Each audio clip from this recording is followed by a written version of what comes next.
So the big two economies of scale that you need to know are purchasing economies of scale and technical economies of scale. Let's quickly go through what economies of scale are. So economies of scale is when there is a reduction in the average unit costs, but that will happen as output increases, as output grows.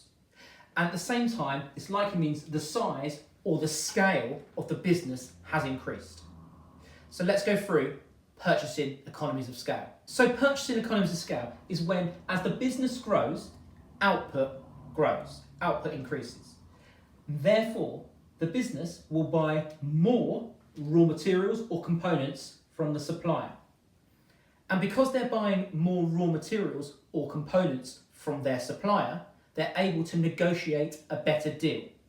And they can negotiate a better deal with their suppliers because the business has become more important to the supplier, because they are buying more raw materials or more components from the supplier, and therefore they negotiate a cheaper price. Let's go through an example of purchasing economies of scale. Let's take Choc-Sesh, the chocolate company. So Choc-Sesh, they make chocolates.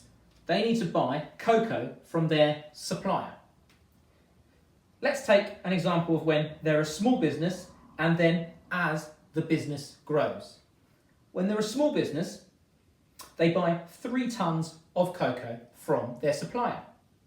And they buy these 3 tons of cocoa from their supplier for £9,000. So therefore, £9,000 divided by the units, so 3 tons, comes to £3,000 per tonne. So their average unit cost is £3,000 per tonne.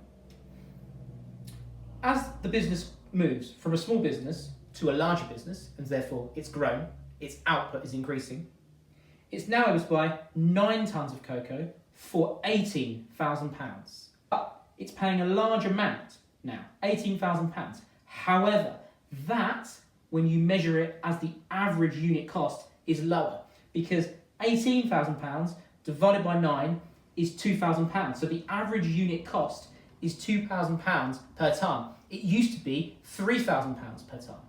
But because Choc-Sesh has become more important to its supplier, to where it buys its cocoa from, it's able to negotiate a cheaper price on average per tonne.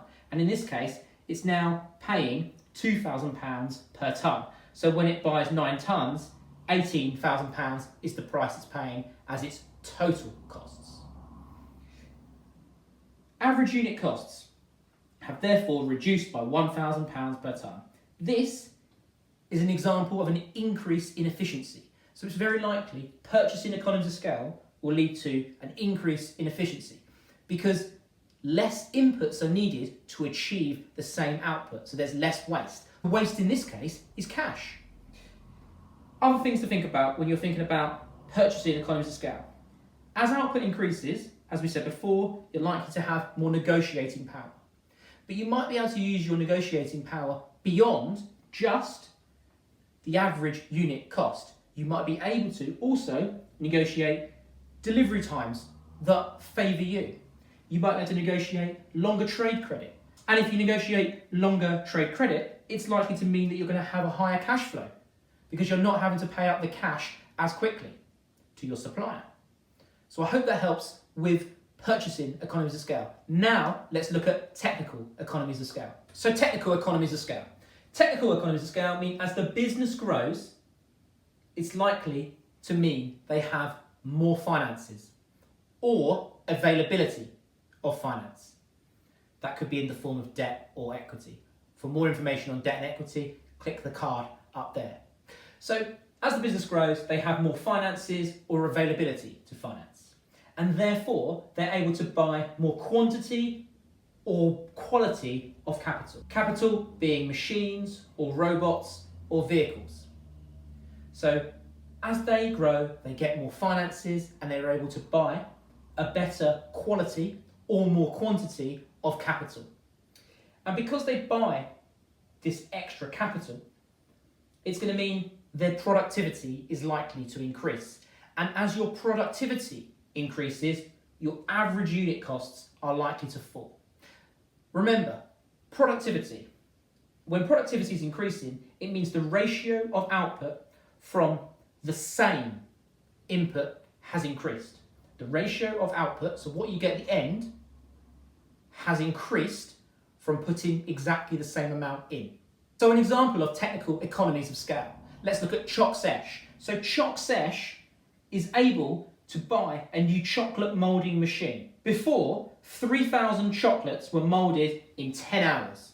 So before it had the chocolate moulding machine, 3,000 chocolates were moulded in 10 hours. Now it buys this piece of capital, this machine. Now 9,000 chocolates are moulded in 10 hours. So a massive increase in productivity.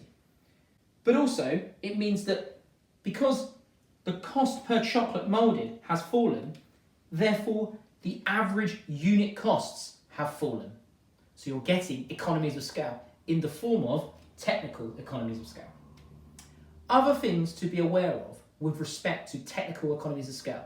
Well, it's often associated of that movement from job production to flow production. So if you have the opportunity and it makes sense for the question, feel free to bring this in. I hope that helps with economies of scale for both purchasing economies of scale and technical economies of scale. Remember, there are other economies of scale, and you can find out more information if you click on the card up there right now. Other than that, I hope to see you at the next video, and have a lovely day.